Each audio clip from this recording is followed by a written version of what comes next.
Olá pessoal, meu nome é Murilo Barreto. Atualmente eu sou psicólogo e esse vídeo vai começar justamente falando um pouco dessa transição entre eu ser estudante de psicologia e atualmente ser psicólogo e mestrando. Então, como vocês podem ver no título do vídeo, eu passei no mestrado antes de me formar em psicologia. E nesse vídeo de hoje eu vou trazer de uma forma bem resumida como que foi esse processo, para que eu possa trazer em vídeos posteriores detalhes mais aprofundados acerca desse processo, detalhando melhor cada etapa para vocês. Então, basicamente, eu estudava e ainda estudo na Universidade Federal do Delta do Parnaíba, que tem um curso de psicologia enquanto graduação, mas também possui um mestrado em psicologia na própria universidade. Eu já tinha interesse no mestrado desde o meio do curso e durante o meu percurso na universidade, em alguns momentos eu fui tendo um pouco de desesperança enquanto fazia mestrado, ou até mesmo não tinha mais estímulo suficiente para tentar o mestrado. E quando eu cheguei no TCC, que é o trabalho de conclusão de curso, meio que esse desejo ele voltou. E eu vou explicar para vocês o porquê. O mestrado, diferente da graduação, ele é um programa muito associado ao papel do orientador.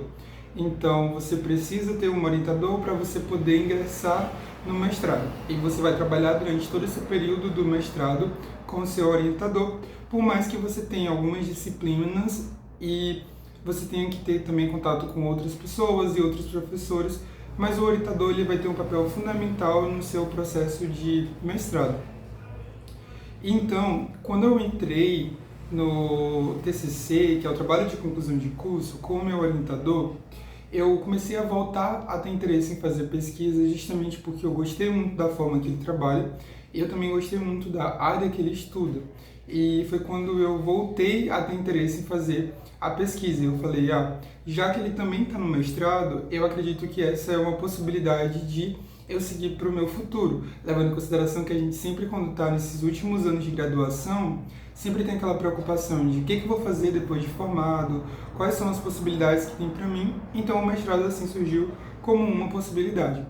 Nesse sentido, eu comecei a ir trabalhando em alguns aspectos que poderiam ir me auxiliando a identificar se de fato eu iria tentar o mestrado ou não.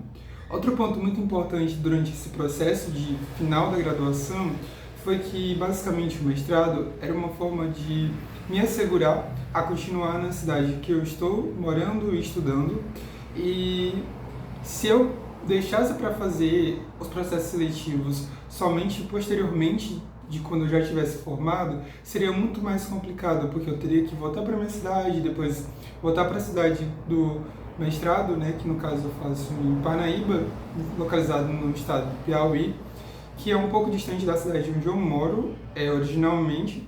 Então, para mim, ia ser muito difícil esse deslocamento entre voltar para minha cidade, depois tentar o mestrado novamente.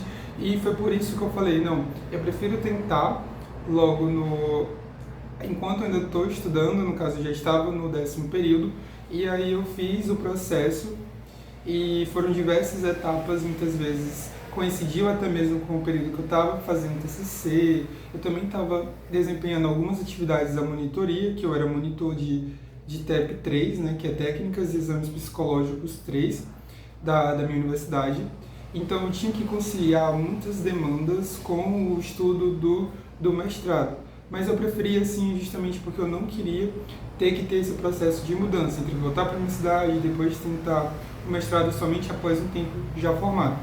E assim eu fiz, eu comecei a me dedicar para o processo de mestrado, e uma das coisas principais que eu fiz foi justamente ir atrás de pessoas que já tinham passado, principalmente colegas meus que me auxiliaram desde o processo da inscrição até o processo da aprovação.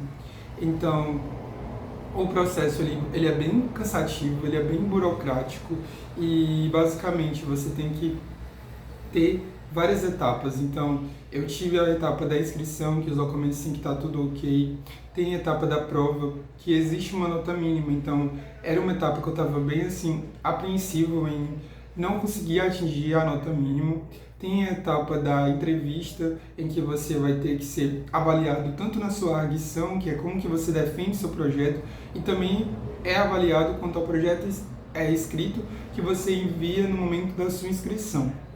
Por último, tem a etapa do currículo. Essa etapa do currículo, ela não é uma etapa eliminatória, ou seja, todas as pessoas que chegam na etapa do currículo, elas já estão classificadas e elas já estão previamente aprovadas para o mestrado. É basicamente para você ver qual ordem que você vai ficar. Outra coisa, como eu falei no início do vídeo, o mestrado ele vai ser muito associado com o papel do orientador. Então, diferente de outras seleções, a seleção do mestrado ela não é padrão para todas as pessoas, ou seja, você não está concorrendo numa lista específica de 15 vagas em que você passando na 15ª você vai ser aprovado. Não, você vai concorrer inicialmente para a vaga do seu orientador. Então, se o seu orientador tem 2 vagas, você está concorrendo em tese para essas 2 vagas. É válido destacar também que, a depender do processo, pode ser que você seja remanejado para os professores, caso esses professores tenham interesse em orientar você, mesmo você não tendo se candidatado para esse professor. Então, no mais, foi isso. Esse foi o processo. Quando chegou no final, aí sai a lista de aprovados. E o complicado de eu ter passado antes de eu me formar foi justamente o que veio depois.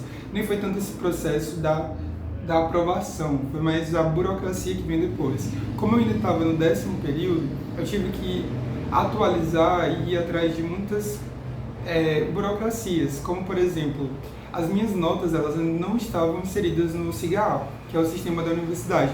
Então, basicamente, eu tive que ir atrás de adiantar as notas, consolidar os resultados. Depois que já estava tudo ok, a gente teve que adiantar a formatura. Então, foram muitos processos burocráticos após formado, justamente porque eu ainda não tinha, eu ainda não era psicólogo, ainda não tinha uma graduação. E para você entrar numa pós-graduação, você precisa ter uma graduação, né, como o próprio nome sugere.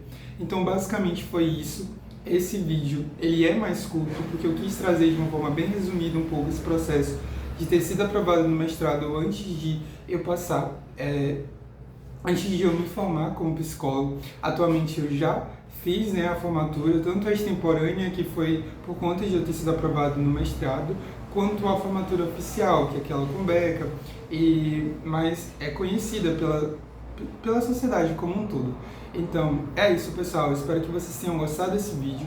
Nos próximos eu pretendo trazer de uma forma mais detalhada para ajudar vocês, trazendo um pouco mais sobre as minhas experiências, de forma que eu possa contribuir um pouco com o processo de vocês, da mesma forma que muitas outras pessoas contribuíram com o meu processo.